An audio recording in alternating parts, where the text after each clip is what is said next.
Bom dia, irmãos. Bom dia. Feliz sábado. Feliz sábado.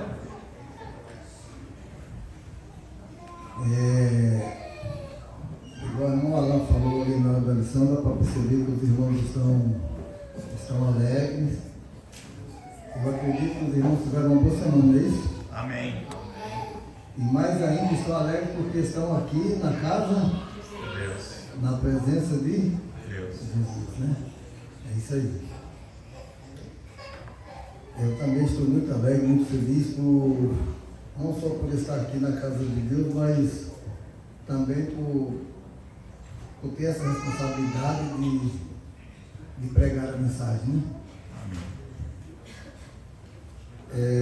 Vamos abrir as nossas Bíblias então no livro de Marcos, para a gente começar logo a nossa mensagem.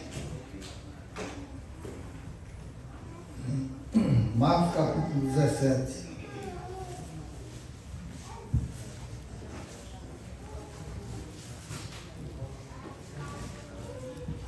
Todos encontraram? Amém. Então vamos ler até o 22, 17 ao 22.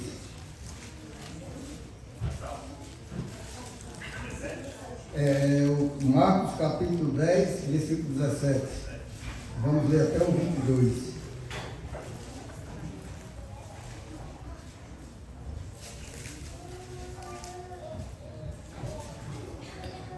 Muito bem, aqui diz o seguinte: E pondo-se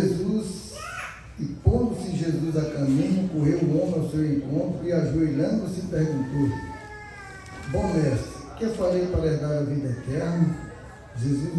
Respondeu-lhe Jesus: Por que me chamas bom? Ninguém é bom senão um, que é Deus. Sabe os mandamentos: não matarás, não adulterarás, não furtarás, não dirás falso testemunho, não defraudarás ninguém, honra a teu pai e a tua mãe. Então ele respondeu: Mestre, tudo isso tenho observado, ou tenho obedecido desde a minha juventude. E Jesus, citando, o amou e disse: Só uma coisa que falta. Vai, vende tudo que tens, dá aos pobres e terás um tesouro no céu. Então vem e segue-me. Ele, porém, contrariado com esta palavra, retirou-se triste, porque era dono de muitas propriedades. Assunto bem conhecido, né, irmãos?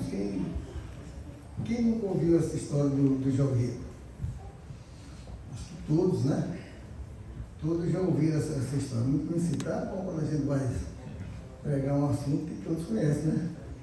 É bom que a gente pode fazer alguma pergunta, né? Mas o assunto aqui, irmãos, é o seguinte: é um pouco forte. O assunto aqui é perdido dentro da igreja. Será que pode haver se perder dentro da igreja? Mas eu quero contar uma pequena história que aconteceu em Minas Gerais. O pastor, ele fez uma mensagem, pregou um sermão chamou muita atenção da igreja. E no final do seu sermão, ele fez o apelo, como todo pastor faz, como pregador faz. E aí fez a oração, despediu da igreja, foi para uma sala, depois que ele despediu da igreja, foi para a sala no fundo da igreja. Lá no Brasil sempre tem isso, uma salinha para guardar alguns livros, né? Aí o pastor foi lá para trás para guardar alguns livros que ele usou na pregação. A pregação chamou muita atenção. Foi daquelas pregações que, como se diz, chama o pecado pelo nome, né?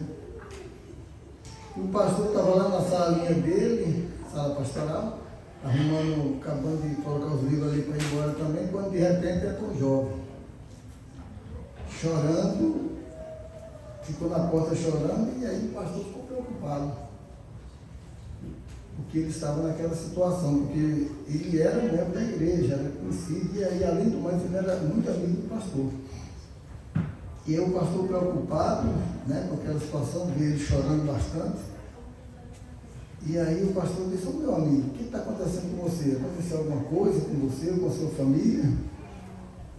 E ele ali, sem vergonha até de ribar a cabeça lá para o pastor, ele mesmo com a cabeça baixa, ele falou: pastor, eu estou perdido. Aí o pastor até deu uma risadinha, né? Não, meu irmão, mas você está... Eu acho que você está confundindo as coisas. Eu acho que por que essa gente está perdido? Por causa da pregação? Porque o pastor conhecia ele era um membro. A pregação, meu irmão, não foi para você, não. Aí ele olhou para o pastor e disse: pastor, eu estou perdido dentro da igreja, por favor, me ajude. Aí o pastor viu que era sério. Aí o pastor falou, disse: mas, meu irmão, peraí, não, agora eu fiquei preocupado com você. Senta aqui, vamos aí, puxou a cadeira, sentou os dois, o pastor já estava querendo ir embora, mas com a história dele, o pastor tinha que conversar com ele. Aí ele sentou, o pastor disse: mas escuta aqui, eu te conheço há muito tempo aqui da igreja, você é um braço forte aqui da igreja. Inclusive, há poucos dias você foi nomeado aqui o diretor de jovens da igreja, porque você sempre foi um exemplo. Então, como você me disse que você está perdido? E outra coisa, olha como você prega. Você prega muito bem, meu irmão. Você canta, você é um jovem perfeito. Você prega, você canta, você foi há poucos dias nomeado diretor de jovens. E agora, como você me disse que você está perdido? E aquele jovem, irmãos, contou o pastor toda a história dele que estava acontecendo. E realmente ele estava perdido. Mas eu não vou aqui relatar o que aquele jovem fazia. Mas eu só confesso uma coisa para os irmãos, que o final dessa história desse jovem foi de vitória. Porque o jovem deu uma meia volta na vida dele e se consagrou com Jesus e passou a ser um verdadeiro seguidor de Jesus. Amém. O final da história é assim. Mas eu quero fazer uma pergunta aqui. Será que pode alguém estar perdido dentro da igreja? Será que um líder, um ancião ou um pastor, será que uma pessoa que prega, que canta, que louva a Deus ali, que está na igreja todo sábado, toda quarta, todo domingo, será que pode estar perdido? Sim.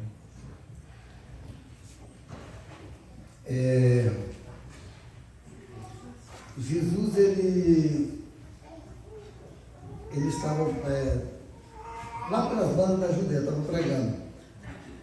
E os irmãos sabem que aonde Jesus chegava, ali rapidamente juntava bastante gente. Por quê? Porque eles desejavam ouvir, né, as palavras de Jesus, porque Jesus pregava com autoridade.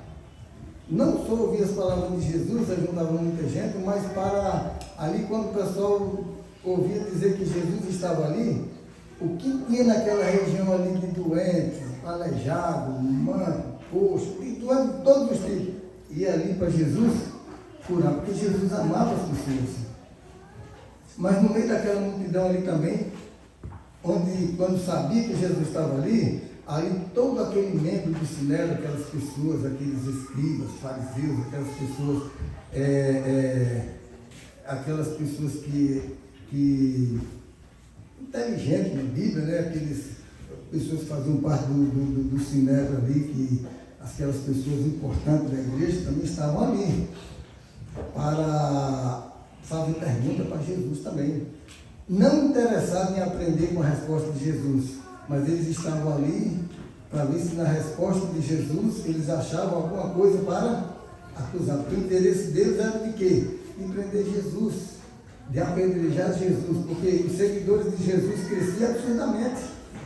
Onde Jesus estava ali, era muita gente. Mas no canto, irmão, ali também tinha um jovem. E era justamente esse jovem rico.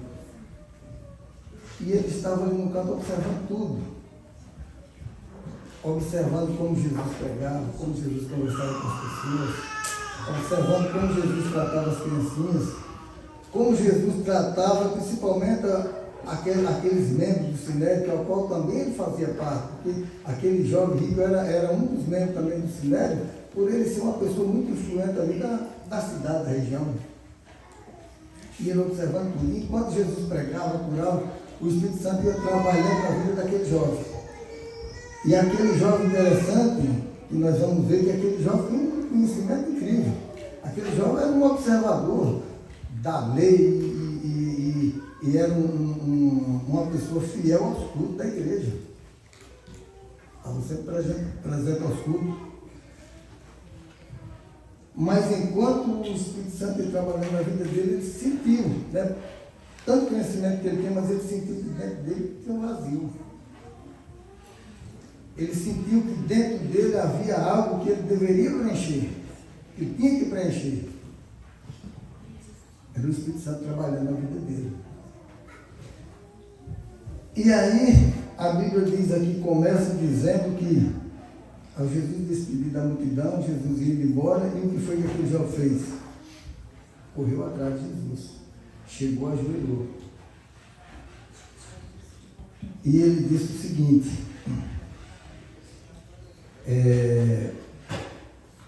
mestre, bom mestre, que farei para herdar a vida eterna? Irmãos, quando ele fez essa pergunta, ajoelhou e fez essa pergunta, bom mestre, que farei para herdar a vida eterna?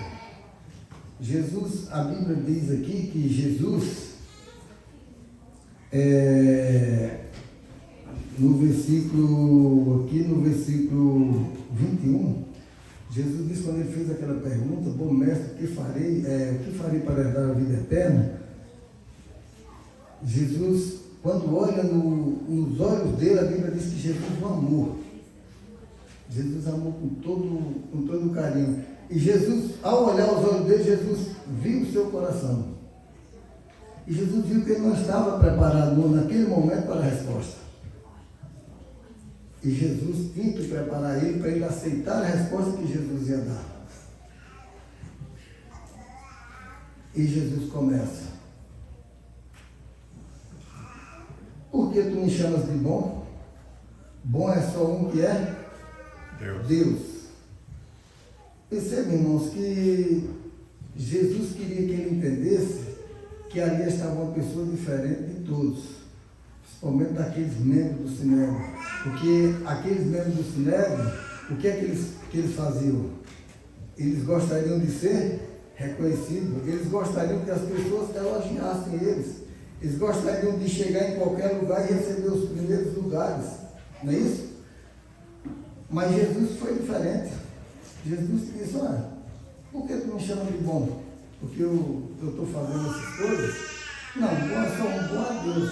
Jesus queria que ele entendesse que aquela pessoa que estava ali é uma pessoa simples, que estava fazendo não a vontade dele, não para que ele fosse reconhecido, mas que Deus, o Pai, fosse reconhecido, que tudo que ele estava fazendo ali, ele fazia a vontade de Deus, do seu Pai.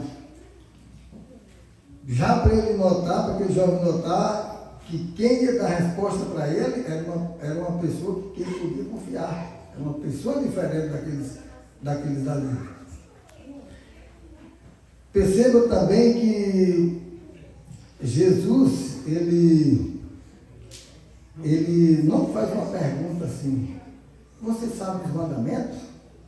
Não, Jesus já começa assim: tu sabe os mandamentos, eu sei que você conhece os mandamentos.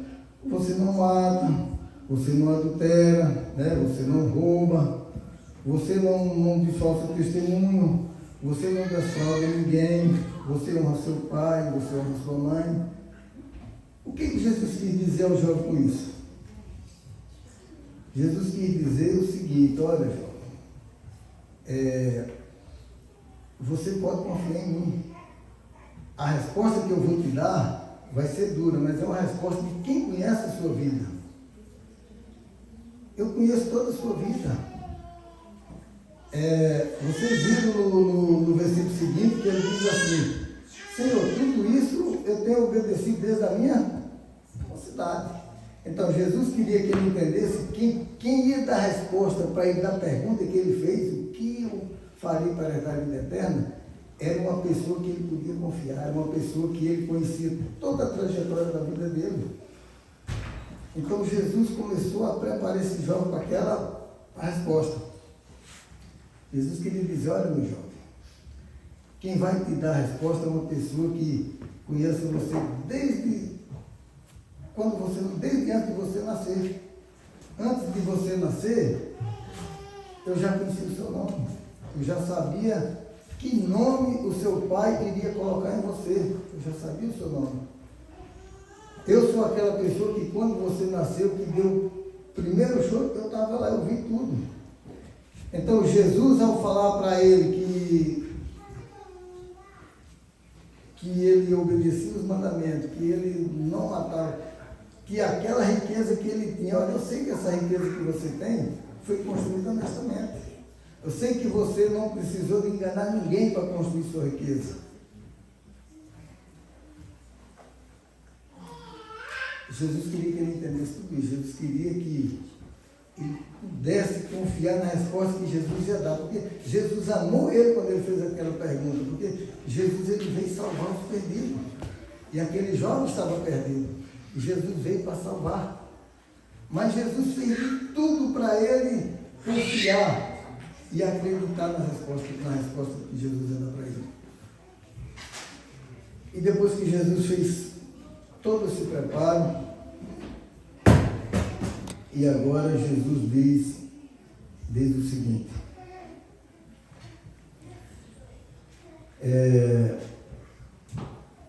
só te falta uma coisa. Sabe, a pergunta que você fez, meu jovem, te falta só uma coisa. Eu sei que você faz tudo isso, você vai à igreja, você obedece tudo direitinho, mas te falta uma coisa. Vende o quê? Vende tudo que tu tens, dá aos pobres, e terás um tesouro no céu. Aí vem e segue. Sabe por que Jesus preparou ele? Porque essa resposta foi dura. E aí, no versículo 22, ele diz: ele, porém, contrariado com esta palavra, retirou-se triste, porque era dono de muitas propriedades. Irmãos, eu estava ali na classe do professor e pensando, aquele povo que saiu do Egito para entrar na terra prometida de Canaã, não era da vontade de Deus entrar só dois. Deus queria que todos entrassem. Mas entrando, não entraram todos, entraram só dois, só entraram aqueles que quiseram entrar. Aqueles que não quiseram, Deus não pôde levar eles para, porque eles não quiseram. Aqui Jesus fez de tudo para aquele jovem. Jesus contou a vida dele todinha. E ele ainda confirmou. Verdade, mas desde a minha mocidade que eu observo tudo isso. Jesus disse: olha, mas só uma coisa que falta. Aquele jovem, irmãos, estava bem perto do céu. Só uma coisa faltava nele. Mas essa coisa era o quê? Era o principal. Mas ele estava bem perto do céu, porque quem estava ali era o caminho, era a vida, era Jesus. Ali o céu estava aqui, ele estava aqui, e Jesus estava aqui no meio. Estendeu o braço para ele, mas ele, a Bíblia diz que quando Jesus estendeu o braço para ele foi embora triste. Porque possuía muitas propriedades.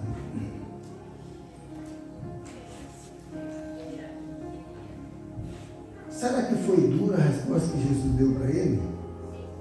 Por que será que ele achou dura aquela resposta? Porque aquela resposta que Jesus deu para ele foi a mesma que Jesus deu para Mateus.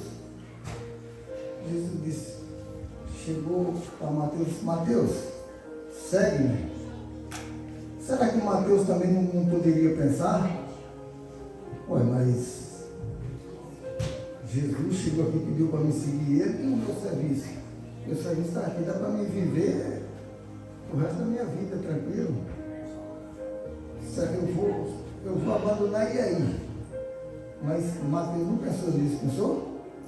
Mateus, ele atendeu o chamado de Jesus e seguiu, largou tudo. E seguiu por quê? Jesus também chegou nos Pedro, Tiago e João, que estavam pescando, e Jesus só olhou para eles e disse: olha, vocês aí vêm, seguem-me. Farei de vocês agora pescadores de homens. Os irmãos sabem a diferença entre pescadores de peixe e pescadores de homem, né? Peixe, a gente pega ele vivo para morrer, né? Pega ele vivo para morrer. Você tira ele da água e ele morre, porque o peixe sem água não tem. E o homem, o que é que acontece com o homem? Parece que ele morre espiritual para dar vida, né? Por quê? Você pesca ele morto espiritual e leva para Jesus, que é a água da vida. Então, o ser humano, espiritualmente, ele, sem Jesus, ele está morto. Porque nada sobrevive sem água. Jesus é a água da vida. Mas e por que então que aquele jovem achou que a pergunta de Jesus, a resposta de Jesus para ele foi dura? Muitas vezes, irmãos, nós viemos para a igreja e às vezes a gente vai embora triste porque o pregador pregou uma mensagem forte. E a gente vai embora triste por quê? Você sabe por quê? Porque muitas vezes a gente vem para a igreja querendo escutar aquilo que a gente quer, a gente ouvir aquilo que a gente quer ouvir. E às vezes o pregador pegou uma mensagem que você precisava ouvir. Queria ouvir uma coisa e precisava ouvir outra coisa. Aquele jovem, ele fez a pergunta importante para Jesus, uma das mais importantes da vida dele: mestre, o que farei para herdar a vida eterna? Porque eu tenho feito tantas coisas. Mas ele sentiu um vazio. Ele sabia que algo dele estava errado, que o Espírito Santo estava tocando. E o Espírito Santo, irmão, toca na gente. A gente muitas vezes é porque não dá o ouvido. O Espírito Santo está falando para a gente, às vezes entra aqui, sai aqui, mas o Espírito Santo continua. Por que continua? Porque Deus não tem prazer na morte de nenhum. Deus não quer que ninguém se perca. Deus quer levar todos para o céu. Mas aí, aquele jovem,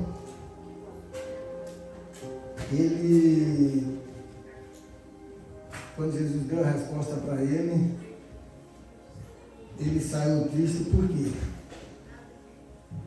Que ele ouviu uma coisa que ele precisava ouvir, né? Precisava ouvir. Mas aí eu pergunto, por que foi dura essa resposta para ele? Porque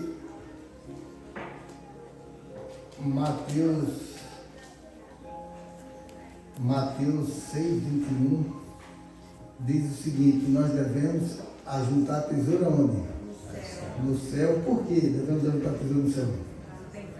Porque lá é seguro. Se você ajuntar aqui na terra, o que vai acontecer? Perigoso, né? Tem tráfico, tem ferrugem, tem ladrão. Então, Jesus disse: juntai tesouro no céu, porque lá é seguro. E aquele jovem saiu triste quando Jesus mandou ele vender tudo que ele tinha dado aos pobres. Não era, irmãos, que Jesus era contra a riqueza. De maneira que Jesus é o dono da prata e do ouro. Jesus é rico. E ele quer que os seus filhos também sejam ricos, sejam felizes. Mas então por que ele mandou aquele jovem vender tudo e dar aos pobres? Porque justamente era onde o coração dele estava depositado. Jesus sabia que aquele jovem ia para a igreja, aquele jovem pregava, aquele jovem cantava, aquele jovem fazia tudo. Mas o coração dele, que era o mais importante, estava na riqueza.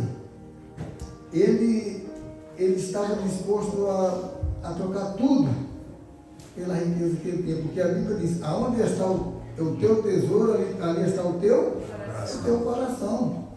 Então não tinha como aquele jovem para o céu.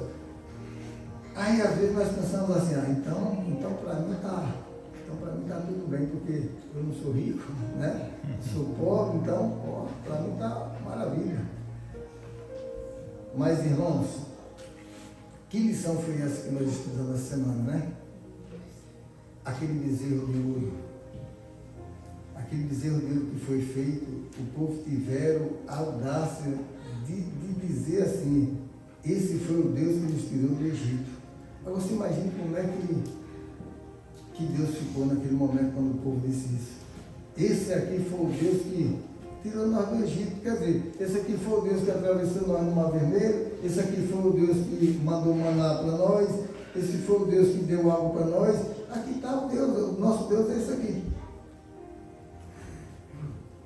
Agora, e às vezes nós imaginamos, eu não sou rico, meu coração não está na riqueza. Mas será que nós não estamos adorando nenhum bezerro de ouro? O que representa esse bezerro de ouro hoje? Muitas coisas, né? Muitas coisas hoje representam esse bezerro de ouro. E assim como Deus ficou triste, né, com aquele povo que disse aqui quem nos tirou do Egito, Jesus também fica triste hoje. Porque Jesus disse, olha, que tamanho sacrifício que eu fiz na cruz por vocês, e vocês, o coração de vocês estão nisso, naquilo. Agora, o que pode ser, o que nós podemos depositar o nosso coração hoje? Pequenas coisas, irmãos.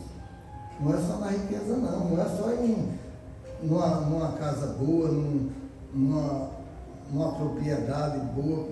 Não, você pode hoje, tudo aquilo que você perceber, que você não tem condição de você controlar, você está adorando, você está colocando no lugar de Deus.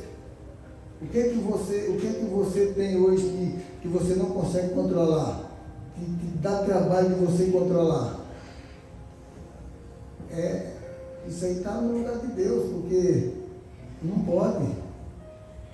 Tudo aquilo que você tem na sua vida, que você não consegue dominar, pode estar sendo seu ídolo.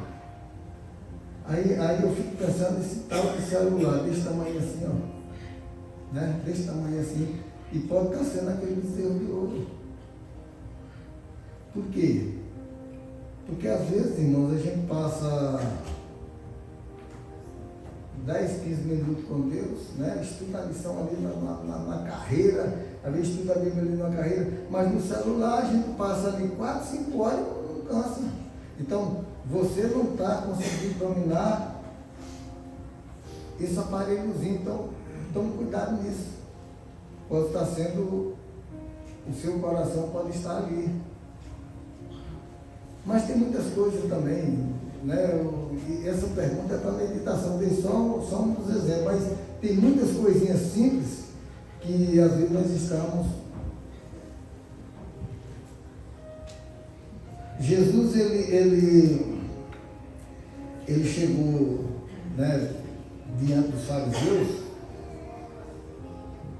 e ele disse o seguinte,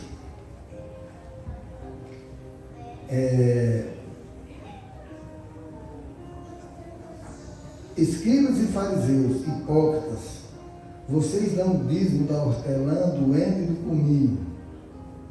Fariseus hipócritas, vocês são semelhantes ao sepulcro caiado. Por fora mostra-se belo interiormente, e interiormente cheio de ossos mortais e toda imundícia. E uma certa vez ele disse também, bem profetizou Isaías a respeito de vós, hipócritas, este povo me honra com os lábios, mas o seu coração está longe de mim. Isso, irmãos, é uma pergunta para a meditação nesta manhã. Jesus chegou para os fariseus, aqueles doutores da lei, e chegou e disse, olha, falou duro com ele. Jesus não passava a mão, Jesus não passou a mão na cabeça daquele jovem. Jesus deu a resposta que ele precisava ouvir. Jesus não estava interessado em dízimo, em oferta daquele jovem. Jesus estava interessado na salvação daquele jovem. Jesus não passou a mão na cabeça dele porque ele devolvia aquele. Jesus sabia que o dízimo dele, as ofertas dele era grande. Eu não estou dizendo aqui para os irmãos que eu sou contra o dízimo, nem Deus é contra. Claro que nós temos que devolver o dízimo, mas nós temos que devolver a Deus primeiro o nosso coração. E Jesus disse assim para os fariseus: olha, vocês dão dízimo doendo, do coentro, tudo nos mínimos detalhes. Vocês devolvem tudo, mas vocês são como sepulcro caiado. A Bíblia responde aqui o que é um sepulcro caiado, né? Jesus disse: olha, por fora vocês são pessoas bem vistas, por fora vocês são excelentes pessoas, agora por dentro vocês são como, né? Vocês estão mortos espiritualmente, vocês estão cheios de imundícia por dentro, porque o sepulcro caiado por fora é lindo, todo mimado, mas por dentro é o quê? Providão. Jesus disse: vocês são como um sepulcro caiado, porque vocês me honram com os lábios, mas o coração de vocês está longe de mim. Bem profetizou o profeta Isaías. Jesus falou para ele lá do Velho Testamento.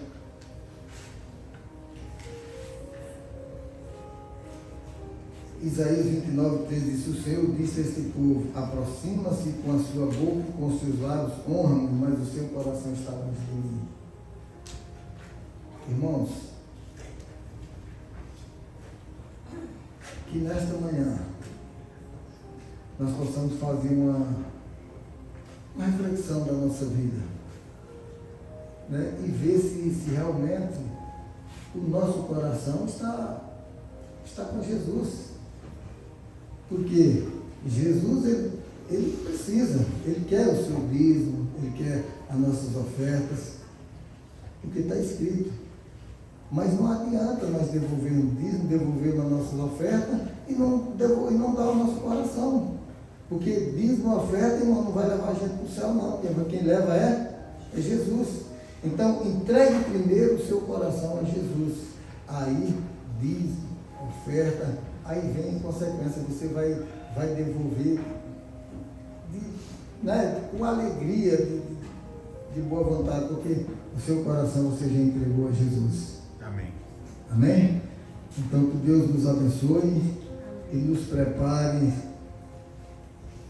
para que qualquer coisa que estiver atrapalhando a nossa vida, a gente pedir perdão a Deus e dali, tirar todas essas imundícias que existem e começar ali uma vida nova, porque Jesus está voltando.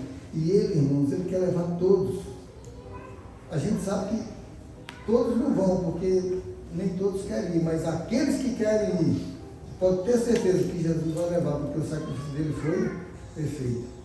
Que Deus nos abençoe. Amém. Vamos ficar de pé para a gente orar?